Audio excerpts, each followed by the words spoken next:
یہ کون لوگ ہیں جو روشنی پہ ہیں معمور، دیے بجھائے ہیں کتنے نئے جلائے نہیں۔ اگلی صبح ہاشم اور جواہرات حشاش بشاش اور خوشگوار موڈ میں باتیں کرتے ہسپتال کی راہداری میں چلتے ہوئے آ رہے تھے۔ حنین نے ویٹنگ روم کے دروازے سے ان کو آتے دیکھا اور پھر واپس اندر آ گئی۔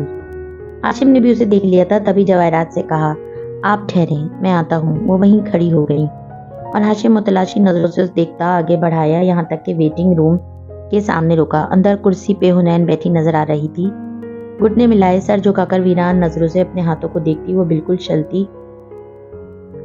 علیشا پچھلی رات کی فلائٹ سے واپس جا چکی تھی اور حنین غالباً ابھی تک شوق میں تھی۔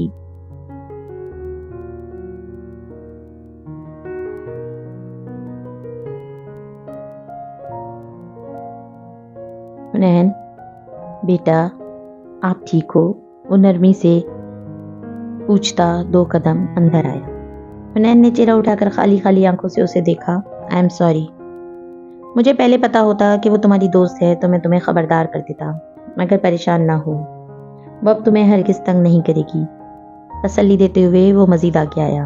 حنین بس آنکھوں میں خاموشی لیے اسے دیکھتی رہی۔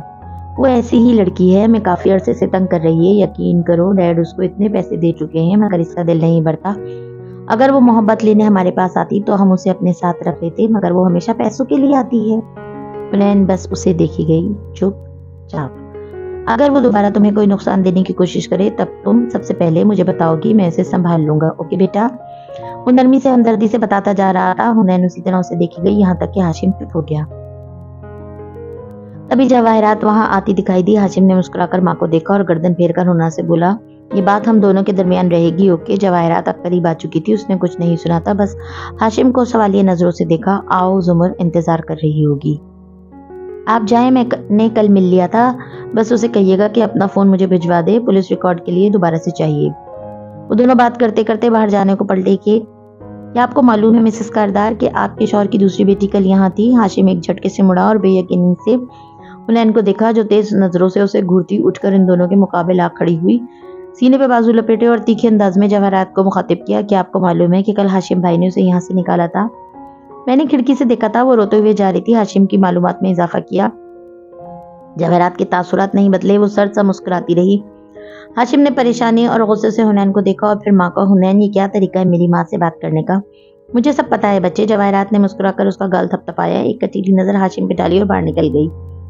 وہ بے حد تیش سے اس کی طرف گھوما، یہ کیا تھا؟ مگر وہ بے خوفی اور تندہی سے اسے دیکھ رہی تھی۔ اگر آپ کو بھول گیا تھا تو یاد کرا دوں ہاشم بھائی کہ میں زمر یوسف کی بھتیجی ہوں، حنین یوسف، اور میں بھی معاف نہیں کرتی، اور میں بالکل بھی سعدی بھائی جیسے لوگوں میں شامل نہیں ہوں جو آپ کی اچھی لکس اور اچھے مینرز کی وجہ سے آپ سے متاثر رہتے ہیں۔ مجھے آپ پہلے بھی ناپسند تھے، اور جو کل آپ نے کیا اس کے بعد تو آپ کو زیادہ ناپسند کرنے لگی ہوں۔ چبا چبا کر بولتی اس کی آواز اونچی ہونے لگی۔ ہاشم غصہ ضبط کیے لب پیچھے کھڑا تھا۔ آپ نے مجھے استعمال کیا، اپنا اور علیشا کا جو بھی جھگڑا تھا اس میں آپ نے اس میں سے مقصد نکالنے کے لیے مجھے استعمال کیا۔ آپ کو پتا تھا وہ میری دوست ہے، مگر آپ نے اس وقت نہیں بتایا جب اسے لانے کو مجھے اندر بھیجا تھا۔ میں سعدی بھائی نہیں ہوں جو آپ کی ہر بات کو صحیح سمجھ لوں گی۔ پھر انگلی اٹھا کر اس کی آنکھوں میں آنکھیں ڈالے، تندہی سے وارننگ دی، آئندہ مجھے کبھی استعمال کرنے کی کوشش کی آپ نے تو میں اس سے بھی برا کر سکتی ہوں، کیونکہ مجھے اور آپ پہ ابھی آپ مجھے نہیں جانتے۔ گور کر اسے دیکھتی وہ ساتھ سے نکل کر آگے بڑھ گئی اور ہاشم ضبط سے گہرے سانس لیتا وہیں کھڑا کھولتا رہا۔ کچھ دیر تک تو اسے یقین نہیں آیا، یہ کیسے ہو سکتا ہے؟ وہ شوق کے عالم میں نہیں بیٹھی تھی کیا؟ وہ غصے میں بیٹھی تھی؟ پھر تیزی سے اس نے فون نکالا۔ خاور نے پہلی گھنٹی پہ کال اٹھا لی۔ یس سر، کیا علیشا کا دوبارہ رابطہ ہوا سعدی کی بہن سے؟ نہیں سر، میں مانیٹر کر رہا ہوں، وہ علیشا کے کسی میسج کا جواب نہیں دے رہی۔ اوکے، ایک تسلی بخش احساس سا اندر اتر آیا۔ جب وہ باہر آیا تو حنین بڑے ابا کی ویل چیئر عمر کے کمرے سے نکال رہی تھی۔ اس نے ایک تیز نگاہ حنا پہ ڈالی، وہ بھی جواب میں اتنی ہی شعلہ بار نظروں سے اسے گھورتی پلٹ گئی اور ویل چیئر دور لے جانے لگی۔ دل اس کا ابھی تک زور زور سے دھڑک رہا تھا۔ کیا اس نے رات سے سوچے گئے سارے پوائنٹس کہہ دیے نا؟ کچھ رہ تو نہیں گیا؟ آئے تھے مجھے استعمال کرنے۔ ہاشم تیز تیز چلتا دوسری جانب مڑ گیا۔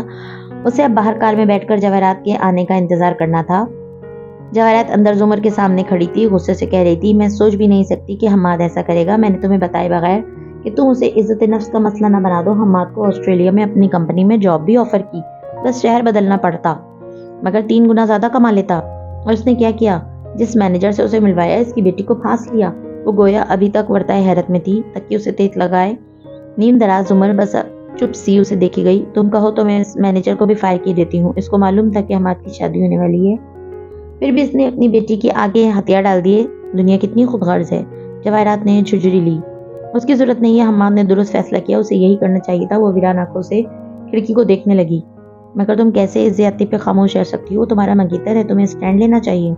उसने कुछ गलत नहीं किया मिसेस कारदार, मैं जानती हूँ मैं कभी मां नहीं बन सकूंगी, मेरी कभी कोई फैमिली नहीं हो सकेगी।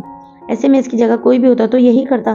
कुर्सी पर बैठी जवाहरात के चेहरे पे हमदर्दी उभरी, दिल में दर्द सा जगा। आई एम रियली सॉरी हर एक चीज के लिए जो तुम्हारे साथ की गई। हाथ बढ़ाकर उसके पैर को जरा सा दबाया। बस तुमको बद्दुआ न देना, बस तुम किसी को बद्दुआ न देना करने वाली तो किसी बात ने मजबूर कर दिया होगा, वरना इतना जुल्म हंसी खुशी नहीं कर सकता कोई। जुम्र ने आंखें उठाकर थकान से उसे देखा। यही तो समझने से कासिर हूँ, इतने दिन से यही तो सोच रही हूँ कि फारिस ने मेरे साथ ऐसा क्यों किया। ना कोई दुश्मनी थी, ना कोई पुराना बुग़्ज़, मैं तो इसकी टीचर थी, मेरे कितने काम करके देता, फिर एकदम वो कैसे बदल गया। जवाहरात की आंखों में छाई हमदर्दी गायब हुई। उसकी जगह बेयकीनी ने और बेचैनी ने ले ली। इसके पांव से हाथ हटा लिया। हो सकता है कोई पुराना औनाद हो, कोई रिश्ते वगैरह का चक्कर। वह एहतियात से लफ्ज लफ्ज अदा कर रही थी। जुमर की हिमायत किसी कीमत पे नहीं खोनी थी। ऐसा कुछ भी नहीं था, कभी भी नहीं। वो नागवारी से तड़क कर बोली, वो मेरा स्टूडेंट था बस। जवाहरात जल्दी से मुस्कुराई। मैं तो महज एक ख्याल का इजहार कर रही थी। अमूमन कत्ल 3 बातों पे होते हैं, जन, जर, जमीन, यानी इश्क, दौलत या अपनी ताकत का गुरूर। लेकिन हो सकता है कि वजह वही हो जो वो कह रहा हो, अपने पहले कत्ल को छुपाना। नहीं, वो लब दानस्ता सी कुचलती नफी में गर्दन हिलाने लगी। सिर्फ ये बात नहीं थी, उस रोज वो फारिस लग ही नहीं रहा था। उसने कभी ऐसे मुझसे बात नहीं की। फिर एकदम से मेरे साथ ऐसे क्यों किया? वो पल के सुखिड़कर खिड़की को देखती सोचे गई, फिर आंखों में यासियत भरी। क्या मालूम वाकई वो फारिस ना हो, किसी ने फारिस बनकर मुझसे बात की हो, शायद मैं ही। जवाहरात ने बेचैनी से पहलू बदला और इसके फिंगरप्रिंट्स, फारिस के डीएनए वाली रस्सी या इस कार से मिलना, इसकी गन, होटल में इसके नाम का कमरा, इस सब की वजाहत कैसे करोगी? और वो शायद तुम अपने वालिद और भाभी की बातों में आकर असर लेकर कमजोर पड़ रही हो। मैं समझ सकती हूँ, अपनों के लिए इंसान को बहुत कुछ करना पड़ता है। समझने वाले अंदाज में जवाहरात ने सर को खम दिया। मैं न कमजोर हूँ और न किसी का असर ले रही हूँ। वो नागवारी से तेजी से बोली, मैं सिर्फ उनके मफरूजे को दोहरा रही हूँ। वो फारिसी था, उसने मुझे शूट किया। मैं आज भी अपने बयान पे कायम हूँ। शाने उचकाकर वो खफगी से रुख मोड़ गई। जवाहरात के लबों पे मुस्कुराहट भरी 27 से उसे देखा। गुड, तुम एक बहादुर लड़की हो, तुम्हें खानदान वालों का दबाव नहीं लेना चाहिए, तुम्हें फारिस से अपना इंतकाम लेना है। मैं प्रोसिक्यूटर हूँ, इंसाफ पे यकीन रखती हूँ, इंतकाम पे नहीं। कम से कम तब तक नहीं जब तक इंसाफ की उम्मीद बाकी रहे। मैंने बयान देना था, दे दिया, अब और कुछ नहीं करना मुझे। जवाहरात को हैरत का झटका लगा। तुम उसको कोर्ट में प्रोसिक्यूट नहीं करोगी क्या? नहीं, एक दूसरे प्रोसिक्यूटर इस केस को प्लीड करेंगे, मगर तुम्हें फारिस को इस तरह नहीं छोड़ना चाहिए। इसकी वजह से तुम्हारी शादी, मैं अपनी मर्जी की मालिक हूँ मिसेस कारदार। जैसे खानदान का दबाव नहीं लिया, वैसे ही आपका भी नहीं लूंगी। आप चाहती हैं मैं फारिस को सजा दिलवाऊं क्योंकि इसमें आपका भी फायदा है। मैं जानती हूँ आप लोगों के जायदाद के मसले हैं, दुश्मन का दुश्मन दोस्त होता है, सो हम अब दोस्त हैं। वो काफी संजीदगी से जवाहरात को देखकर कह रही थी, जो आगे से भी कसम मुस्कुरा दी। और मैं आपकी जगह होती तो यही करती। मैं समझ सकती हूँ कि आप मुझे क्यों बार बार इसके खिलाफ कार्रवाई पे उकसा रही हैं, मगर मेरा एक खानदान है और वो शख्स शादी का मामू है। मैंने बयान देना था, दे दिया, अब आगे अदालत जाने और पुलिस। फारिस का मुझसे कोई जाती झगड़ा नहीं था, इसने किसी और वजह से किया, मुमकिन तौर पर वही जो इसने बताई थी, इसलिए मैं जाती तौर पर इसके खिलाफ कुछ नहीं करूंगी। जवाहरात बमुश्किल मुस्कुरा पाई। मैं समझ सकती हूँ, बहुत सी चीजों में हम एक जैसे हैं जुमर।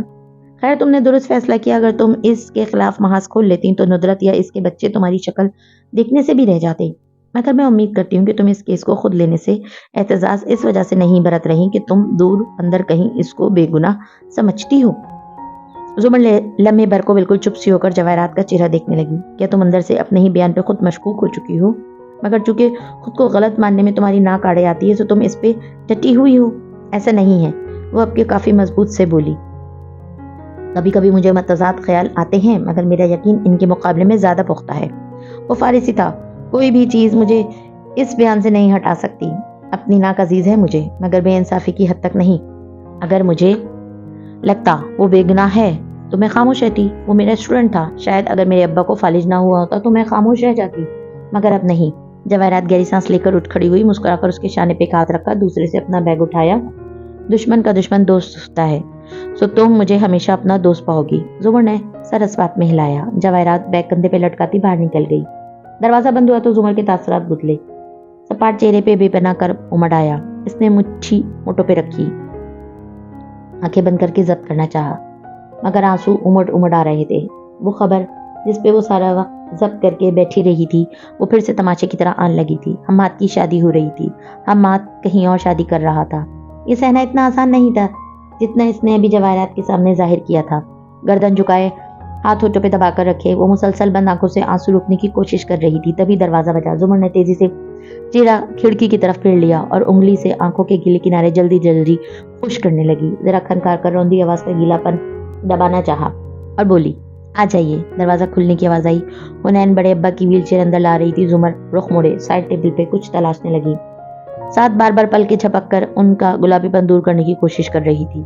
क्या तुम सर्जरी के लिए तैयार हो? कुछ से अब्बा की आवाज आई। वो जी कहती संजीदगी से सीधी हुई, आंखें अब हल्की गुलाबी थीं। हुनैन खामोशी से बड़े अब्बा की कुर्सी के अकब में खड़ी रही। तुम ठीक हो जाओगी, उन्होंने नम आंखों से मुस्कुराकर उसे तसल्ली देना चाहिए। वो फीका सा मुस्कुराई, मुझे पता है। फिर कदरे बेचैनी से बंद दरवाजे को देखा, सादी कहाँ है, उसे भी बुला लें। बड़े अब्बा की मुस्कुराहट समटी। उसकी जरा जरा गीली आंखों को गौर से देखा और फिर उनसे छलकती हुई ताबी को लब खोले मगर बंद कर दिए। वो आ जाए तो मैं उसके सामने हुनैन को बता दूंगी कि मैं तुम्हारे मामू के खिलाफ केस नहीं लड़ूंगी, ना उसके केस को फॉलो करूंगी। भाई इंग्लैंड चला गया था, उनका टेस्ट था एक फुप्पो, संजीदगी से हुनैन ने बताया। जुमर बस उसको देख कर रह गई, बिल्कुल यकटिक, सांस रुके। सादी चला गया, लफ्ज टूट टूट कर निकले। हलक में कुछ अटकने लगा।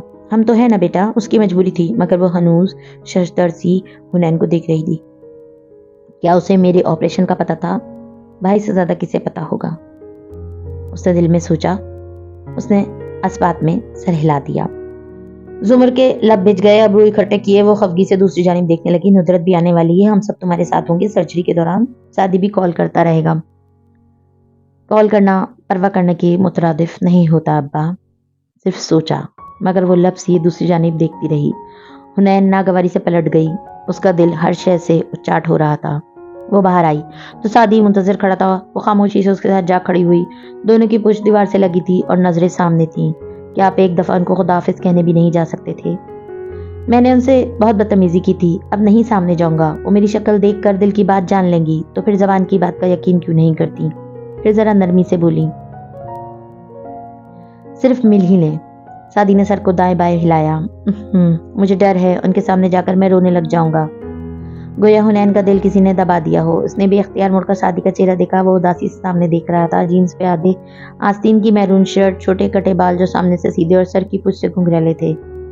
चेहरे पे छाया एक मासूम सा तासुर। आप इंग्लैंड जाने के बाद पहली दफा आए घर, तो हम सब ने कहा कि आप बदल गए हैं, पहले से ज्यादा स्मार्ट और अक्लमंद, मगर आप तो आज भी वैसे ही हैं। साथ ने नजरें फेर कर सवालिया अंदाज में उसे देखा। मासूम। वो उदासी से मुस्कुराई तो वो भी मुस्कुरा दिया। मासूम, क्या ये मेरा दूसरा नाम है? पहला क्या था? हमारा सादी। और वो दोनों हंस पड़े। उदास से माहौल में जिंदगी की कोई ताल किसी ने छेड़ी थी। अलीशा का कुछ पता चला? इस सवाल पे हुनैन की हंसी थमी। सर नफी में हिलाया। मैंने इसकी सारी मेल्स और मैसेजेस बगैर पढ़े मिटा दिए, हर जगह से उसे ब्लॉक कर दिया। उसने मुझे धोखा दिया है, मैं दोबारा इससे कभी बात नहीं करना चाहती। तुमने सही किया। और आपने देखा किस तरह वो अपना बयान बदल कर चली गई। उसने मेरा गुस्सा मामू पे उतार दिया। शायद मैं इसकी कॉल उठा लेती अगर मुझे ये ना पता चलता कि उसने अपनी गवाही बदल दी है। अपने बाप से मसला था तो इन तक ही रखती, मुझे क्यों दरमियान में लाई? वो सख्त रंजीदा लग रही थी। चलो अब तुम दोबारा हाशिम भाई से इस बारे में कोई बात ना करना, इनका इससे खून से रिश्ता है। वो लोग एक दिन फिर इकट्ठे हो जाएंगे, हम दरमियान में क्यों आए? वो नरमी से समझाते हुए कह रहा था। हुनैन बेदिली से सर हिलाती रही। उसने कहा था चुटिया इंतकाम लेने पे आए तो इन्हें कोई नहीं हरा सकता, मगर फिर वो क्यों हार गई भाई? उसको बगैर पैसे दिए हाशिम भाई ने भेज दिया वापस।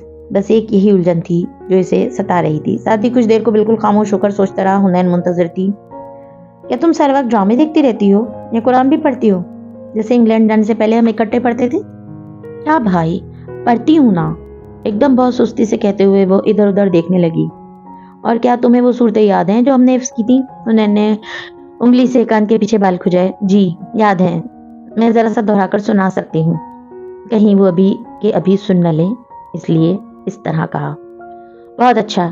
خفگی سے اس کو دیکھا. وہ ایک دم بہت معصومیت سے سر جھکائے اپنی اینک اتار کر شیشے کو صاف کرنے لگی تھی. بہرحال ہم نے ایک سورہ حفظ کی تھی, سورہ نمل, یاد ہے؟ جی بالکل. اینک صاف کر کے آنکھوں پہ لگاتے ہوئے اس نے ذہن پہ زور ڈالنا چاہا کہ پہلی آیت کہاں سے شروع ہوئی تھی. اف, یاد کیوں نہیں آ رہا؟ اور نمل کا کیا مطلب ہے؟ انہوں نے ایک دم کھل کر مسکرا دی. شکر بھائی نے سورہ نہیں سنی. یہ سوال تو بہت آسان تھا. اسپتال کا کوریڈور ایک دم خوشگوار لگنے لگا. نمل یعنی چوٹی؟ بہت اعتماد سے مسکرا کر بتایا. سادی نے پہلے تعجب اور پھر خفگی سے اسے دیکھا. یعنی کہ تم نے عرصے سے قرآن نہیں کھولا. حنین ہکا بکا رہ گئی. مگر میں نے صحیح بتایا ہے. غلط بتایا ہے. نمل کا مطلب چوٹی نہیں ہوتا. تو پھر کیا ہوتا ہے؟ چوٹی کو نملتا کہتے ہیں. نمل کا مطلب ہوتا ہے چوٹیاں. حنین کے تنے اعصاب ڈھیلے پڑے. نروٹھے پن سے بھائی کو دیکھا. وہی نا, ایک ہی بات ہوئی. اگر ایک بات ہوتی تو اللہ تعالیٰ اس سورہ کا نام نملتا رکھ دیتا, مگر نہیں. چوٹی اور چوٹیوں میں بہت فرق ہوتا ہے. دیکھو, باقی جتنی بھی صورتیں ہیں حشرات الارض کے نام کی, وہ واحد ہیں. عنکبوت یعنی ایک مکڑی, نمل یعنی نحل یعنی ایک شہد کی مکھی. لیکن چوٹیوں کی سورہ جمع کے صیغے میں آئی ہے. پتہ ہے کیوں؟ اس نے ابھی کی سوچی گئی بات پہ بہت ایکسائٹڈ ہو کر کہا. وہ بہت دھیان سے سن رہی تھی. بےتابی سے بولی. کیوں؟ کیونکہ اکیلی چوٹی ہوتی ہی نہیں ہے. کبھی دیکھی ہے اکیلی چوٹی؟ چوٹیاں ہمیشہ اپنی قطار میں اپنے خاندان کے ساتھ اکیلی ہوتی ہیں. اکیلی ہار جاتی ہیں, پیر تلے مسلی جاتی ہیں, اور جو اکٹھی ہوتی ہیں وہ کبھی نہیں آتی. علیشا اکیلی تھی اور تم نے بھی اس کی مدد نہیں کی, تو وہ کیسے جیت سکتی تھی؟ وہ خاموش ہوا تو حنین بالکل چپ سی ہو گئی. اگر وہ مجھ پہ پہلے بھروسہ کرتی تو میں اس کی مدد کرتی, مگر اب میں اس سے لا تعلق رہنا چاہتی ہوں. نہیں, تمہیں ایسا ہی کرنا چاہیے. دونوں پھر سے خاموش ہو گئے. مگر وہ میری بیسٹ فرینڈ تھی, اب وہ نہیں ہے. پپو نے مجھے اکیلا کر دیا. چلو, میں بھی تو ہوں نا تمہارا بیسٹ فرینڈ. وہ نرمی سے مسکرایا تو حنین بھی مسکرا دی اور ذرا سی بھائی کے قریب کی سکائی. کندھے سے کندھا ملا. ہنا کی چھوٹی انگلی سے اس کی چھوٹی انگلی ٹکرائی. ایک تحفظ کا احساس. کوئی نہیں ہوگا, تب بھی بھائی ہوگا. مرتے دم تک, آخری سانس تک بھائی ساتھ رہے گا. اب پھر سے راہداری میں سے لوگ گزرتے جا رہے تھے اور وہ دونوں دیوار سے ٹیک لگائے خاموش کھڑے تھے. اتار لیتے ہیں دنیا کو یوں تو شیشے میں, اکیلے ہوں تو آئینے سے ڈرتے ہیں.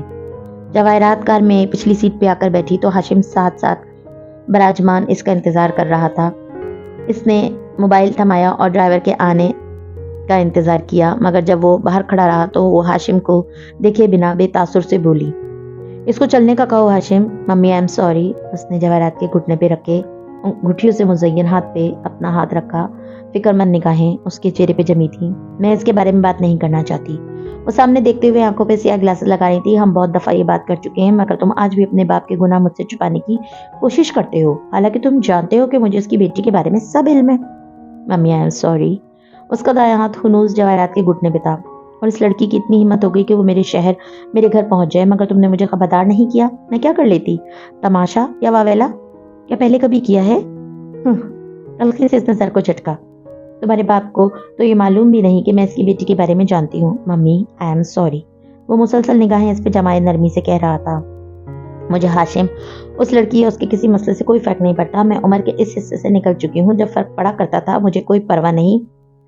اگر وہ تمہارے باپ کے کاروباری عزت کے لیے خطرہ نہیں ہے, اگر ہوئی بھی تو تم سنبھال لو گے. Mummy I am sorry. وہ زیادہ نرمی اور زیادہ آہستہ سے بولا. جواہرات نے ایک ہاتھ سے گلاسز اوپر سر پہ چڑھائے اور آنکھیں گھما کر اسے خفگی اور دکھ کے ملے جلے تاثر سے دیکھا. تم نے مجھے کیوں نہیں بتایا کہ وہ ادھر آئی ہے؟ مجھے بے خبر کیوں رکھا؟ شاید میں جانتی ہوں کیوں. تم مجھے ہرٹ نہیں کرنا چاہتے تھے. کہتے ہوئے آنکھوں میں کرب کی سرخی ابھری. Mummy I am sorry. اس نے ذرا ساما کا ہاتھ دبایا تو جواہرات نم آنکھوں سے مسکرا دی اور دایاں ہاتھ ہاشم کے اسی ہاتھ پہ رکھ دیا. آنکھوں کی خفگی نرمی میں ڈھل گئی. اٹس اوکے, میں تم سے خفا نہیں ہو سکتی. وہ بھی مسکرا دیا. پھر پیچھے ہوا, ڈرائیور کو واپس آنے کا اشارہ کیا. مجھے واقعی اس لڑکی سے فرق نہیں پڑتا. اس وقت تو صرف یہی خیال دل کو کاٹتا ہے کہ ہم دونوں نے زمر کی زندگی برباد کر دی. مجھے اس کا افسوس ہے. مجبوری نہ ہوتی تو میں ایسا کبھی نہ کرتا. وہ چہرے پہ ایک دم امٹ کر آتی تکلیف کو سب سے چھپا کر سیل فون نکالنے لگا. مجھے ہر رات سونے سے پہلے زمر کا خیال آتا ہے. وہ اس سب کی مستحق نہیں تھی ہاشم. خیر, اگر آپ کبھی عدالت میں اس کے مقابلے پر ڈیفینس اٹارنی کے طور پر پیش ہوتی تو اپنی اس رائے پہ نظر ثانی ضرور کر لیتی. वो बज़ाहिर बशाशत से कहता मुस्कुराया। ड्राइवर ने दरवाज़ा खोल रखा था। जवाहरात ने गिलासेस फिर से आंखों पे गिराए और पुरसुकून सी होकर टेक लगा ली। अब सारी दुनिया अपनी मर्जी के रंग में नजर आ रही थी, जुल्म पर सहमी हुई, दुख से मगर दहकी हुई।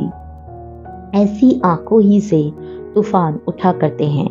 2 माह बाद बड़े अब्बा के लाउंज कम ड्राइंग रूम में दोपहर के खाने की खुशबू फैली थी। सदाकत जो मौजूदा दिन से 4 साल कबल काफी दुबला पतला और कम उम्र सा लगता था, ताज़ा रोटी लाकर हॉट पॉट में रख रहा था। सरबराही कुर्सी की जगह बड़े अब्बा व्हील चेयर पे विराजमान थे और गाहे बगाहे दाएं हाथ पहली कुर्सी पे सर झुकाकर लुकमा तोड़ती जुमर को देखते थे। कुछ कहने के लिए लब खोलते फिर खामोश हो जाते। इसके ऑपरेशन को 2 माह बीत चुके थे और उसकी रंगत तब से इतनी ही जर्द रहती थी। दफतन मेज पे रखा जुमर का मोबाइल थरथराया। उसने आहिस्ता से सर उठाकर उसे देखा। सादी इंग्लैंड मोबाइल कॉलिंग लिखा आ रहा था। बड़े अब्बा ने स्क्रीन नहीं पढ़ी, इसका चेहरा पढ़ा और कॉलर आईडी जान ली। वो बेतासुर ने गांव से मोबाइल को देखती रही और फिर दोबारा लुकमा तोड़ने लगी। उनको बेचैनी हुई। फोन बज रहा है, मैं खाना खा रही हूँ। लुकमा मुंह में रखकर सर झुकाया, अगला तोड़ने लगी। फोन खामोश हो गया, जरा सा वक्फा और फिर बजने लगा। जुमर ने पानी का घूंट भरा और मोबाइल उठाकर कान से लगा लिया। हेलो, अस्सलाम वालेकुम जुमर। वो रुका, मुंह में कुछ होने के बायस आवाज जरा फर्क लगी थी। जुमर बोल रही है ना? जी, जुमर पप्पो बोल रही हूँ, संजीदगी से कहती। फोन कान से लगाए वो पानी घूट घूट पी रही थी। भूरी आंखें मेज पे रखे गुलदान पे जमी थी। जर चेहरा और नक्काह ज्यादा लग रहा था। बड़े अब्बा बस बेचैनी से उसको देखे गए। ओह ओके, कैसी हैं आप जुमर? वो सुबह सवेरे के नीले अंधेरे में डूबी सड़क पे वॉक करते हुए मोबाइल कान से लगाए काफी लगा और इश्तियाक से पूछ रहा था। ठीक हूँ, तुम कैसे हो? मैं बिल्कुल ठीक, आपका दर्द कैसा है? वो सड़क किनारे एक जगह खड़ा हो गया, कमर पे हाथ रखकर कुछ महसूस करना चाहा। दर्द नहीं है? फिर अब एहसास नहीं होता। वो गिलास रख के रोटी करने वाला तोड़ने लगी। नहीं, इतनी जल्दी तो दर्द खत्म नहीं होता। वो बेख्तियार बोल उठा। अभी तो कुछ वक्त मजीद लगेगा ना, जख्म भरने में बहुत से काम आप नहीं कर सकती होंगी। सामने तेज तेज भागकर जॉगिंग करते एक लड़के को देखकर वो बेसाख्ता सा बोला। और आप कैसी हैं? इसके खुद खुश्क रवैये पे वो बस इतना पूछ सका था। पहले जैसी हूँ, अभी खाना खा रही थी। ओ हाँ, आपकी तो दोपहर होगी, बड़े अब्बा जल्दी खाना खा लेते हैं ना? वो खफीफ सा हंसा। जुमर खामोशी से निवाला मुंह में रख रही थी। सादी चुप हो गया, फिर दोबारा कोशिश की। मैं आज मॉल जा रहा था दोस्त के साथ। कुछ चाहिए आपको? सिर्फ सुकून, और वो उधर से नहीं मिलता। वो फिर चुप हो गया, मुरझा गया। आहिस्ता से बोला, चले आप खाना खाएं, मैं फोन रखता हूँ। जुमर कदरे वक्फे से इजाफा किया। जुमर पुप्पो। तब एहसास हुआ कि बात के आगाज में उसने क्यों याद कराया था। 21 साल जुमर थी, अब वो पुप्पो बन गई थी। भतीजे ने फोन बंद कर दिया। जुमर ने भी मोबाइल मेज पे रख दिया। उससे क्यों नाराज हो? वो गौर से उसे देखने लगे। मैं इससे नाराज नहीं हूँ, वो मेरा बच्चा है। बच्चों से कौन मुकाबला करता है? फिर उससे ये क्यों कहा कि जुमर पुप्पो बोल रही हूँ? ओके, आप हमारा खाना खराब करना चाहते हैं तो ऐसे ही सही। प्लेट पर हटाई और सर उठाकर संजीदगी से उनको देखा। वो इस वक्त कहाँ थे जब मैं बीमार थी? मेरा ऑपरेशन था अब्बा। हमाद ने मंगनी तोड़ दी थी। एक अजनबी औरत मुझे गुर्दा दे सकती थी, मगर वो सादगी जिसको मैंने उंगली पकड़कर चलना सिखाया था, वो एक दिन भी मेरे लिए नहीं रुक सका। वो मेरे पास क्यों नहीं था उस वक्त जब मुझे उसकी जरूरत थी? ये तब क्यों नहीं कहा जब उसने फोन किया था? उसने गहरी सांस लेकर सर झटका। बोली, कुछ नहीं, तुम्हें असल गुस्सा इस बात पे है कि सादी ने तुम्हारे मुकाबले में फारिस का यकीन किया। और इस नाम पे उसकी आंखों में सुर्खी उतर गई। अगर आप भूल गए हैं तो मैं आपको याद करा दूं कि फारिस का नाम मेरे सामने मत लिया करें। उसने मुझ पे गोली चलाई, उसने मेरी जिंदगी बर्बाद कर दी, और अब भी वो आप सबको मासूम लगता है। जोर से नैपकिन परे हटाया। तो फिर तुम इसके खिलाफ केस को खुद क्यों नहीं लेती? अगर इतना यकीन है तुम्हें उसके मुजरिम होने का। क्योंकि मैं तकलीफ में हूँ और मैं इस तकलीफ को बढ़ाना नहीं चाहती। बयान दे दिया, गवाही भी दूंगी, मगर आगे सरकार जाने दो। और फारिस गाजी। उसने कहा, आगे सरकार जाने और फारिस गाजी। तलखी से गोया फटे दिल से कहती, उसने आखिर में बहुत दुख से अब्बा को देखा। और क्योंकि मैं अच्छी तरह समझती हूँ कि नुसरत भाभी क्यों ऑपरेशन के दिन से आज तक मुझसे मिलने नहीं आई, मुझे बार बार झूठा कहलवाए जाने का शौक नहीं है। मोबाइल और पर्स उठाया और बढ़ाती हुई उठ खड़ी हुई। बाबा जी सारी उम्र कहते रहे कि वो नहीं रखता ताल्लुक, तो मैं क्यों रखूं? सोच सोच कर एक दिन हम तन्हा हो जाएंगे। सोचती हुई आगे बढ़ गई। मैं तन्हा हो चुकी हूँ। थैंक यू अब्बा। कागजात समेटे, पर्स कंधे पे लटकाया और कुर्सी पीछे धकेली। उन्होंने कदरे हैरत से उसे देखा। अब कहाँ जा रही हो? शादी की फीस जमा करवानी है। और वो एकदम लाजवाब से होकर उसे देखने लगे। मगर तुम तो उस पर गुस्सा थी जुमर। क्या मतलब? हाँ मुझे उस पर गुस्सा है, लेकिन आपने क्या समझा था मैं इसकी फीस जमा करवाना छोड़ दूंगी? ओ अब्बा, करा कर नागवारी से उनको देखा, वो बच्चा है, मैं नहीं, और चीजें लिए बाहर निकल गई। बड़े अब्बा ने एक नजर अधूरे खाने पर डाली। अगले 4 साल तक के अक्सर अधूरे रह जाने वाले खानों का आगाज था। कार में बैठने तक उसने 1-2 मजीद कॉल सुनी जो ऑफिस से थी। इसके बाद वो ड्राइविंग सीट पे बैठी, लब काटने पर सोच नजरों से सामने देखती रही। चेहरे पे उलझन थी। ये कैसे हो सकता है? हाशिम को कैसे मिले मेरे गवाह की मालूमात? अचंभे से वो बड़बड़ाई। कुछ देर बैठी सोचती रही, फिर एकदम चौंकी। बेख्तियार मोबाइल को देखा, चेहरे पे ताज्जुब उभरा, फिर गुस्सा। हाशिम का नंबर मिलाकर फोन कान से लगाया, लब सख्ती से बीच रखे थे। हेलो मैडम प्रोसिक्यूटर, मुझे कैसे याद किया इतने दिनों बाद? वो हमेशा की तरह खुशगवार सा बोला था। बहुत मुबारक हो, आपने नौमान अकरम बनामे अफजल काचेवाड़ी को, यानी मेरे केस को खराब कर दिया हाशिम। ओके, और मैंने क्या क्या किया है? मेरी सर्जरी से पहले आपने मुझसे मेरा फोन लिया था फारिस की कॉल रिकॉर्ड्स वगैरह के लिए, मगर दर हकीकत आपने उसमें से मेरे गवाह का नंबर और पता निकाला, उससे ट्रेस किया, उसके पैसे या फेवर्स देकर मुंह बंद करवाया और गवाही बदलवा दी। Thank you so much Hashim. सब करते हुए आवाज बुलंद हो गई। आपको लगता है कि आप अंदर ऑपरेशन टेबल पे जिंदगी और मौत की कश्मकश में होंगी और मैं बाहर आपके फोन का गलत इस्तेमाल कर रहा हूँ? आप कह रहे हैं कि आपने मेरे फोन से इसका नंबर नहीं लिया? नहीं, मैं कह रहा हूँ कि मैंने डॉक्टर्स के बाहर आ जाने, ऑपरेशन की कामयाबी की इत्तला मिलने के बाद आपका फोन खोला था। वो मजे से बोला। आपकी इंसानी हमदर्दी। थककर गहरी सांस ली, और जब आपने मुझे कहा था कि आपको मेरी बात पे यकीन है तो मुझे लगा कि आप बदल गए हैं। मगर नहीं, आप आज भी वैसे ही हैं। सो तो हूँ। सो सी यू इन कोर्ट। तब तक आप कोई नया गवाह तैयार करें। महजूज सा कहते हुए उसने कॉल बंद किया और जुमर ने उफ करके झुरझुरी ली। अभी फोन रखा ही था कि दोबारा बज उठा। नंबर देकर जुबर के अमरू तन गए। नागवारी से उसने कॉल उठाई। जी एडवोकेट महमूद। मैडम, आपसे एक मेरा जवाब नामे है। अपने क्लाइंट फारिस गाजी से कहिए कि बार बार मुझसे मुलाकात के लिए इसरार ना किया करें। आप सिर्फ एक दफा इससे मिलकर तसल्ली से उसकी बात सुन लें, इसका पॉइंट ऑफ व्यू भी तो जानने की कोशिश करें। एक वकील की हैसियत से आपको केस के दोनों पहलुओं पे नजर डालनी चाहिए। शायद आप भूल रहे हैं कि मैं इस केस की वकील नहीं हूँ, ना प्रोसिक्यूटर, ना डिफेंडर। मैं इस केस की विक्टिम हूँ और विक्टिम के लिए कोई दूसरी साइड नहीं होती। ओके, लेकिन एक दफा इसकी बात सुनने में क्या हर्ज है? वो नरमी से समझाने लगे। जुमर ने बात काटी। मैं जरूर सुनती अगर वो कहता कि किसी ने उससे गन पॉइंट पे कॉल करवाई है, तब मैं इसको बेगुनाह भी तस्वुर कर लेती। मगर जब वो सिरे से हर चीज से इनकारी है, जब वो मुझे झूठा कह रहा है, तो मैं क्यों सुनूं? मगर एक वकील की हैसियत से। क्या वकील की रट लगा रखी है आपने? जब एक वकील की हैसियत की मिन्नत की थी कि इसका केस लड़ूंगी और वो मुझे ना मारे, तब इसने सुनी थी मेरी बात? आइंदा मुझे फोन मत कीजिएगा। और ठग से कॉल काट दी। कफस उदास है यारो, सबा से कुछ तो कहो, कहीं तो बे खुदा आज जिक्र यार चुके। जेल के इस कमरे में बिछी मेज के एक तरफ फारिस था और दूसरी जानिब हुनैन और नुदरत। वो खामोशी से बैठा था। पहले वाला तंतना, अकड़, गुस्सा सब निदारत था और वो इसके बरक्स काफी ढीला लग रहा था। यहाँ मत आया करें, वो भी हुना को लेकर। कितनी दफा बताऊं, ये कोई माहौल है आने वाला? उसने खफगी से नुदरत को मुखातिब किया, मगर अंदाज में तकान थी। शादी वापस जा चुका है, शौहर मेरा मर चुका है, दूसरा भाई भी कत्ल हो चुका है, और क्या करूं? नुदरत रूहानसी हो गई। अम्मी, आप ये मेलोडी ड्रामा काफी देर से कर रही हैं, अब बस कर दें। वो चिढ़कर बोली तो दोनों ने बेख्तियार उसे देखा। इतनी देर से सुन रही हूं मैं ये बातें, बस कर दें आप दोनों। और अम्मी, कर लेना आपने जो बातें करनी थी, अब आप बाहर इंतजार करें। मुझे बाहू से अकेले में बात करनी है। तमीज नाम की कोई चीज मेरी औलाद को छू कर नहीं गुजरी। तुम घर पहुंचो, मैं बताती हूँ।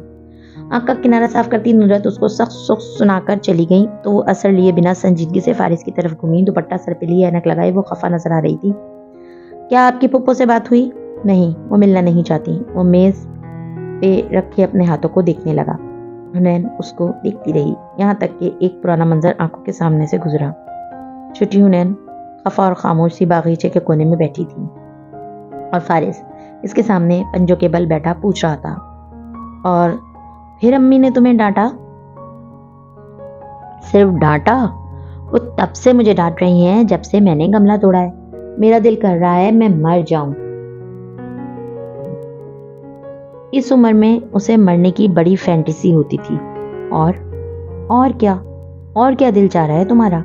यही कि मैं जन्नत में चली जाऊं, वहां मेरे पास बड़ा सा घर हो, और वो नरमी से पूछता रहा और वो बताती जा रही थी। क्या देख रही हो?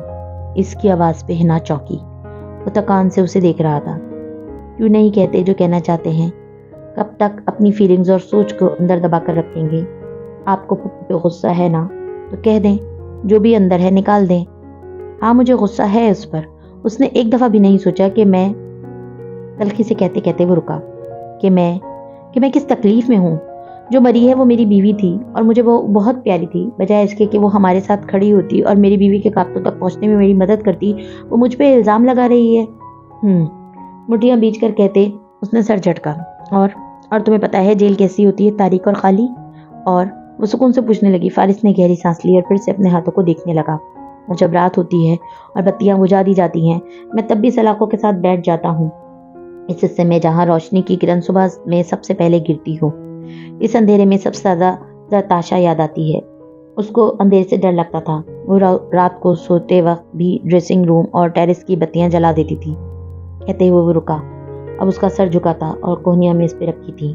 दोनों हाथों से पेशानी मसलता रहा। हुनैन बस उसे देख गई और उसने सर उठाया। थकावट से चूर आंखों से बाएं जानिब दीवार को देखने लगा। कुछ याद आया। चेहरे पे उदास सी मुस्कुराहट उभरी। हुनैन ने अरसे बाद फारिस को मुस्कुराते देखा था। वो बहुत प्यारी थी, है ना?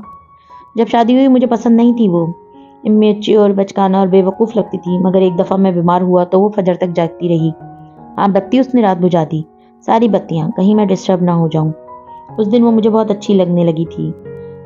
हुनैन, जब पुलिस मुझसे पूछ गछ करने आ रही थी तब वो मेरे साथ थी। उसे यकीन था मैंने कुछ गलत नहीं किया। और मैं जुमर से मिलकर उससे ये पूछना चाहता हूँ कि सरताशा को वहाँ किसने बुलाया था, और ये कि उसने आखिरी बातें क्या कही थी। रेस्टोरेंट वाले कहते हैं कि वो दोनों काफ़ी देर तक वहाँ बैठी बातें करती रही थी। सीसीटीवी फुटेज में सिर्फ इसलिए निकलवाना चाहता हूँ कि देख सकूँ वो नाराज़ तो नहीं लग रही थी। मैं कॉल पे इससे ठीक से बात नहीं कर सका था, मगर इसने तलखी से सर झटका। मगर वो तो हर फुटेज जो मेरे लिए ज़रूरी थी वो गायब है। न सिर्फ रेस्टोरेंट की फुटेज बल्कि वारिस मामू के कत्ल की रात की होटल एंट्री और एग्जिट की फुटेज भी गायब है। फायरिंग वाले दिन इत्तेफाक से इसी फ्लोर के कैमरे ख़राब थे। कमरा भी आपके नाम था। जो रिसेप्शनिस्ट इस वक्त डेस्क पे थी, जिस कमरे की चाबी ले गई, वो भी गायब है। आपको बुरी तरह फंसाया गया मामू। इस सब में वह हथेलियों पे चेहरा गिराए उदासी से कह रही थी। मगर जुमर इन तमाम वाक़यात को क्यों नहीं देखती? क्यों मेरी बात नहीं सुनती? मुझे इसमें फंसाया जा रहा है। वो कहती हैं, एक इंटेलिजेंस ऑफिसर्स को कौन ट्रैप कर सकता है? कैसे नहीं ट्रैप कर सकता? ये हाशिम का सिक्योरिटी ऑफिसर खावर, ये भी पहले की एजेंसी में था, फिर किसी नाकर्दा जुर्म की पैदाश में निकाला गया। हाशिम ने उसका केस लड़ा और उसको बरी करवाकर अपने पास ले आया। चंद लम्हे खामोशी छाई रही। वो काफी देर से बोल रहा था, इसलिए अब थक चुका था। आपके एजेंसी के दोस्त, सीनियर्स कोई नहीं है जो हमारी मदद कर सके? हुनैन, ये एजेंसियां तब तक साथ देती हैं जब तक आप उनमें शामिल हैं। जब निकाल दिए जाओ तो सब खत्म। मगर आपका कौन सा दुश्मन हो सकता है? किसी पे तो शक होगा आपको। दुश्मन तो बहुत हैं। कितने केसेस देखे याद भी नहीं, मगर ये मेरे दुश्मन ने नहीं किया। ये वारिस के कत्ल को कवर करने के लिए किया गया है। और वो कहते कहते रुक गया। आंखों में चुभन सी उभरी और उन्होंने बगौर उसको देखा। मुझे हाशिम पे शक है। ओह, उन्हें गहरी सांस लेकर पीछे हुई। मुझे मालूम है जो आपने भाई से कहा और हाशिम भाई ने सुन लिया, वगैरह वगैरह। वैसे आइडिया बुरा नहीं है। आपकी जगह यहाँ हाशिम भाई को देखकर मुझे बहुत खुशी होती। उसने मुस्कुराकर आंखें बंद करके जैसे मजा लिया। मगर अभी आपने कहा कि ये सब करने वाला आपका नहीं, वारिस मामू का दुश्मन है। तो हाशिम भाई की उनसे क्या दुश्मनी? और वो वैसे कातिल तो नहीं लगते हैं। मैं ये नहीं कह रहा कि हाशिम ने कत्ल करवाए हैं, मगर मुझे इसमें वो फंसा सकता है। सबसे बड़ी बात, मेरी कार में जो भी डाला गया सो डाला गया। मगर जिस सुबह मैं और तुम अलीशा के पास होटल गए थे, तब पीछे से मेरे घर के बेसमेंट से मेरी गन चुराई गई। ना कोई लॉक टूटा, ना दरवाजा।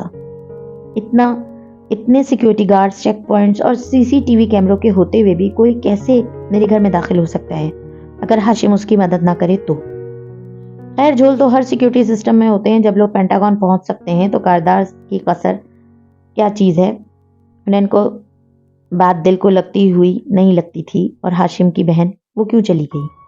बताया तो है, वो मेरी वजह से गई। मेरे पे गुस्सा जो था वही निकाला उसने। और अगर इसको हाशिम ने डरा धमका कर भेजा हो तो? हुनैन, मैं उस आदमी पे एतबार नहीं करता। वो सुबह उठते वक्त आँख खोलने से पहले झूठ बोलता है। अब ये मत कहना वो मेरे लिए बेहतरीन वकील मुकर्रर कर रहा है, तो इसका ये मतलब है कि वो बहुत मुखलिस है। तुम्हें पता है? वो बताते बताते रुका। कह दे, मैं सुन रही हूँ, मैं हमेशा सुनूंगी। वो उदासी से मुस्कुराई। فارس نے سر اس بات میں ہلایا اور انگلی آپس میں مسلتے ہوئے کہنے لگا، ہم چھوٹے تھے تو ماموں سب کے لیے کھلونے لائے، ہاشم کو ٹوائے پستول دیا، مجھے ٹوائے رائفل۔ ہاشم میرے پاس آیا اور کہا، تمہاری رائفل تو بالکل اچھی نہیں ہے، اگر میں تمہاری جگہ ہوتا تو ڈیڈ کو یہ واپس کر کے اس سے بہتر لے لیتا۔ میں سن کر فوراً گیا اور ماموں کو واپس کر دی۔ ماموں کو میرے رویے سے بہت افسوس ہوا، انہوں نے ایک اور کھلونا مجھے تھما دیا اور وہ رائفل کافی دکھ سے سامنے کر کے پوچھا، کیا کوئی یہ لے گا؟ ہاشم فوراً گیا اور بہت تابعداری سے وہ لے لی۔ بعد میں نے پوچھا کہ اگر خود لینے کا دل تھا تو مجھے وہ سب کیوں کہا؟ تو بولا، میں نے تو صبح سے تم سے بات بھی نہیں کی، اور آگے بڑھ گیا۔ اس دن میں اپنے ماموں کے دل سے اتر گیا اور ہاشم میرے دل سے۔ مگر ہم یہاں اصلی گنز کی بات کر رہے ہیں ماموں۔ ہاشم بھائی بری بہت برے ہوں گے، کرپٹ اور جھوٹے بھی، مگر ان کے پاس یہ سب کرنے کی کوئی وجہ نہیں ہے۔ کوئی ایک بھی چیز آپ کے ماموں یا ان کے خاندان کو اس سب میں ملوث نہیں کرتی دکھائی دیتی۔ مجھے لگتا ہے اورنگزیب کارادار کے علالان آپ سے اظہار لا تعلقی کے باعث آپ ان سے ناراضگی کی وجہ سے ایسا سوچ رہے ہیں۔ شاید وہ پرسوچ نظروں سے در و دیوار کو دیکھتا نیم قائل ہو گیا، یا پھر اب بھی مشکوک تھا، اس کو خود نہیں معلوم تھا۔ ملاقات کا وقت ختم ہو چکا تھا، صدا دینے والے نے صدا لگائی تو وہ اٹھ کھڑی ہوئی۔ فارس نے نظریں اٹھا کر اسے دیکھا اور ستھرے چہرے کے ساتھ مسکرایا، تھینک یو ہنا، دوسری دفعہ میری بات سننے کے لیے۔ اور پہلی دفعہ کب تھا؟ ہنا کو یاد آیا، وارث ماموں کی قتل والی رات، ہوٹل میں جب اس نے ذکر کیا تھا اس لانگ کا۔ میں ہمیشہ سنوں گی، چاہے پھپھو نہ بھی سنے۔ وہ رکی، ذرا ہچکچائی۔ جب آپ ان سے ملنا تو ان پہ غصہ نہ کرنا، وہ تکلیف سے گزری ہیں، اور شاید ایسی تکلیف سے گزرنے کے بعد میں بھی یہی کرتی۔ یہی مسئلہ ہے حنین کہ صرف وہی تکلیف سے نہیں گزری۔ اپنا خیال رکھیے گا۔ سنو، وہ جا رہی تھی جب فارس نے پکارا، وہ بے اختیار مڑی۔ جی؟ وہ چند لمحے دیکھتا رہا، پھر آہستہ سے بولا، میں یہاں سے نکلنا چاہتا ہوں، کیا تم لوگ مجھے یہاں سے نکال لو گے؟ اور بدقت یہ کہتے ہوئے اس کی آواز میں ڈھیروں بے بسی اور کرب در آیا تھا۔ حنین کو دھکا سا لگا۔ وہ بہت کچھ کہنا چاہ رہی تھی، مگر کاش میں نجومی ہوتی، کہا اور باہر نکل گئی۔ فارس نے سرد دونوں ہاتھوں سے اپنا سر اس میں گرا دیا۔ وہ ایک سرنگ کے اندر کھڑا تھا جہاں دونوں طرف اندھیرا تھا اور دونوں طرف کا منہ بند تھا۔ زمر سے بات کر کے ہاشم نے موبائل جیب میں رکھا اور سامنے دیکھا۔ وہ اپنے کمرے کی بالکنی میں کھڑا تھا اور یہاں نشیب میں واقع فارس کا گھر نظر آتا تھا۔ دوسرے ہاتھ میں پکڑے مگ سے کافی کے گھونٹ بھرتے ہوئے وہ ریلنگ پہ جھک کر سوچتے ہوئے انیکسی کو دیکھنے لگا۔ تم پہلے سے زیادہ پرسکون نظر آ رہے ہو۔ جواہرات عقب سے چلتی ہوئی آئیں اور اس کے ساتھ آ کھڑی ہوئی۔ ہاشم نے بدستور سامنے دیکھتے ہوئے ذرا سے شانے اچکائے۔ مجھے خوف نہیں ہے، میرے ہاتھ صاف ہیں اور میرا خوف بڑھتا جا رہا ہے۔ یہ سارا ڈرامہ اگر کھل گیا تو کچھ نہیں ہوگا، صرف دو لوگ ہمارے لیے خطرہ بن سکتے ہیں، فارس اور زمر۔ اب دونوں مصروف ہیں۔ فارس کا وکیل کیس کو لٹکاتا جائے گا، پیشی پہ پیشی، کمزور دفاع، اور اگلے 8-10 سال تک تو فارس جیل سے نہیں نکلنے والا۔ کہتے ہوئے رک کر گھونٹ بھرا۔ جواہرات مسترب سی اس کو دیکھے جا رہی تھی۔ رہی زمر تو وہ اپنے علاج میں مصروف رہے گی، ہو سکتا ہے جلدی اس کی شادی ہو جائے تو وہ منظر سے بالکل آؤٹ ہو جائے گی۔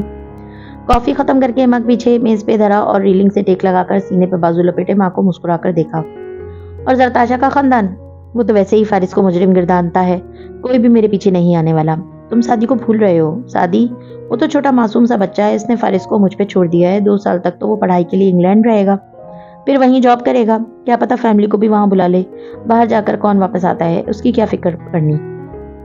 لاپرواہی سے ابروج کا کر وہ بولا تھا، جیسے جواہرات کے ان وہموں پہ تعجب ہوا ہو۔ خدا کرے ایسا ہی ہو۔ اس نے بھی اچھی امید کرنی چاہیے۔ پھر دونوں ساتھ جا کھڑے ہوئے اور ویران انیکسی کو دیکھنے لگے۔ آج 4 سال بعد وہ انیکسی اتنی ویران نہیں تھی۔ اس کی تو بیسمنٹ میں دیوار پہ لگی تصویروں اور تراشوں کے سامنے فارس کھڑا تھا اور پیچھے کہیں سادی بیٹھا چائے پی رہا تھا۔ تراشوں کے اوپر چلتی 4 سال پرانی فلم ختم ہوئی تو فارس چونکا، پھر ہاتھ میں پکڑے کپ کو دیکھا۔ وہ ہنوز گرم تھا اور وہ اتنا پرانا سفر کر کے واپس بھی آ گیا تھا۔ ذہن کی رفتار روشنی کی رفتار سے کہیں زیادہ تیز تھی۔ کچھ کھلائیں گے یا میں جاؤں؟ اپنا کپ خالی کر کے رکھتا سادی اٹھا تو فارس چونک کر مڑا۔ جینز، جاگرز اور ٹی شرٹ میں ملبوس دراز قد لڑکا 4 سال قبل کے مقابلے میں زیادہ سنجیدہ، صحت مند اور بڑا بڑا لگ رہا تھا۔ تول تول کر بولنے والا، مگر اچھا بولنے والا۔ مرضی تمہاری۔ ایک گھونٹ بھر کر اس نے میٹھی چائے رکھ دی، پھر کچھ سوچ کر موبائل اور والٹ اٹھایا۔ چلو ساتھ چلتے ہیں، آپس سے 2-4 دن سے ملاقات نہیں ہوئی۔ جی، مگر گھر میں پہلے دن جیسی خاطر نہیں ہوگی۔ بھنڈی بنا رہی تھی امی، اب آپ 2 ہفتے پرانے ہو چکے ہیں۔ سونف مٹھی میں بھر کر پھانکتے ہوئے وہ محظوظ سا کہتا سیڑھیوں کی طرف چلا گیا۔ فارس تبصرہ کیے بغیر پیچھے آیا۔ جب کار واپس روش پہ چلتے ہوئے वो कार दारे कसर के करीब होने लगी तो सादी ने देखा हाशिम और सोनिया अब कुत्ते समेत अभी तक लॉन में खड़े थे। अब गेम की नौयत बदल गई थी। मैं 1 मिनट हाशिम भाई से बात करके आता हूँ। वो कार साइड पे रोक कर बाहर निकला तो फारिस ने बेजारी से पीछे से पुकारा, जल्दी आना। उसे आता देखकर हाशिम ने सोनिया से कुछ कहा। वो सर हिलाकर एक तरफ को चली गई। सादी कदम कदम चलता करीब आया। हेलो सादी, हाशिम ने मुस्कुराकर उसे देखा। दोनों में से किसी ने मुसाफे के लिए हाथ नहीं बढ़ाया। बस एक बात कहनी थी हाशिम भाई। वो संजीदगी से उसको देखता कहने लगा, शहरीन चाहती है कि मैं आपसे बात करूं, इसलिए कर रहा हूं। आप सोनिया को उसके साथ जाने दें। उन्होंने अपनी फ्लाइट भी आगे करवा ली है। ओके, मैं इसे जाने दूंगा एक शर्त पे। सादी के अब्रू ताजुब से इकट्ठे हुए। और वो क्या है? जो तुमने मुझसे चुराया था वो वापस कर दो और मैं सोनी को शहरीन के साथ वापस जाने दूंगा। डील? जेब से दायां हाथ निकालकर हाशिम ने उसकी तरफ बढ़ाया। सादी ने उसकी सर्द मुस्कुराहट को देखा और फिर उसके हाथ को। फैसला करने के लिए बस चंद सेकंड थे। मज़ीद वीडियोस देखने के लिए हमारे चैनल को सब्सक्राइब कीजिए।